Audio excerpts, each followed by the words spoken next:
मैं सतीश तिवारी, नगर अध्यक्ष कांग्रेस सेवा दल। पिछले दिनों एक युवा अधिवक्ता विशाल यादव ने एक बयान दिया कि गोशलपुर के रेत व्यापारी के बेटे की हत्या के संदर्भ में पूरी जिम्मेदारी जबलपुर ज़िले के एसपी की है। इस तरह का साहसिक बयान, निर्भीक बयान सिर्फ अधिवक्ता ही दे सकते हैं, क्योंकि अधिवक्ता समाज का वो वर्ग है जो संविधान की बारीकियां जानता है, जिसे ज्ञान है, जिसने अध्ययन किया है। अधिवक्ताओं का ये भूमिका समाज के अंदर तब भी देखी गई है जब देश में अंग्रेज़ों का राज हुआ करता था। स्वतंत्रता आंदोलन का अगर किसी ने नेतृत्व किया है तो किसी न किसी रूप में अधिवक्ता या पत्रकार हुए हैं। एक बात बिल्कुल सच है कि समाज के हर वर्ग में वही नेतृत्व कर सकता है जिसे ज्ञान हो। भारतीय लोकतंत्र ने जो अधिकार दिए हैं, जो व्यवस्था दी है कि हमारे देश का सर्वश्रेष्ठ सर्वाधिकार अगर कहीं है तो वो सिर्फ लोकतांत्रिक धाराओं में है। इन धाराओं का जो बारीक अध्ययन अधिवक्ताओं के पास होता है, वही अधिवक्ता पारिवारिक संघर्ष हो, ज़मीन जायदाद के झगड़े हो या कोई भी किस्म का कोई विवाद हो तो मार्गदर्शन देने के लिए वही सक्षम होते हैं। मेरा आप सबसे निवेदन है, अधिवक्ता बंधु, आज देश जिन परिस्थितियों से गुजर रहा है, पिछले 6 सालों से संविधान से संबंधित जो अराजक गतिविधियां की जा रही हैं, जिस तरह से इस पूरी व्यवस्था को तहस नहस किया जा रहा है, आप इस देश का बहुत महत्वपूर्ण वर्ग हैं। आप इस देश को नेतृत्व देते रहें और आप दे सकते हैं।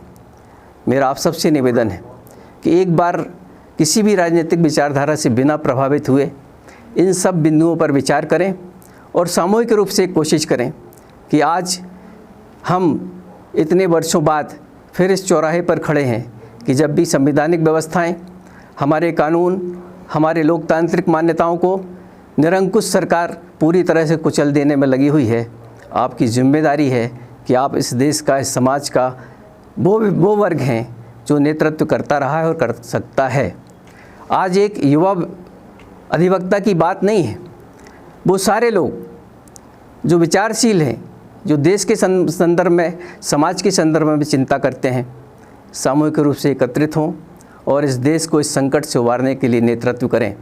आपका व्यक्तिगत जीवन बहुत बहुमूल्य है, पर देश उससे भी ज़्यादा बहुमूल्य आप मानते हैं और इसीलिए आप उस परिसर में जब मेहनत करते हैं अपने क्लाइंट के लिए, आप पूरी तरह से रात रात भर अध्ययन करते हैं।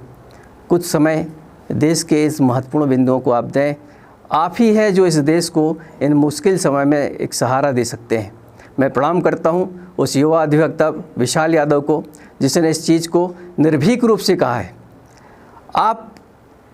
आप युवा हैं, आपके आसपास का वातावरण आप समझ रहे हैं, आप अधिवक्ता हैं, आप नेतृत्व करने वाले लोग हैं।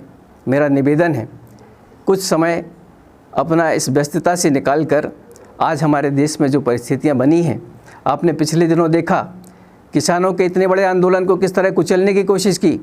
अधिवक्ताओं के संदर्भ में सरकारें किस तरह से लापरवाहियां करती हैं। अनेक ऐसी घटनाएं हुई हैं जब अधिवक्ताओं के ऊपर हमले हुए, लेकिन मध्य प्रदेश सरकार किसी भी तरह उन्हें प्रोटेक्शन एक्ट देने की बार बार बात करने के बाद भी कुछ देने तैयार नहीं है। बहुत सारी ऐसी समस्याएं हैं जो अधिवक्ता युवा अवस्था में बर्दाश्त करके चलते हैं। मेरा निवेदन है, एकजुट होकर सरकार के सामने वो सारे मुद्दों पर विचार करें जो समाज के हित में है, जो अधिवक्ताओं के हित में है, जो इस देश को इस विकट परिस्थिति से बाहर ला सकते हैं।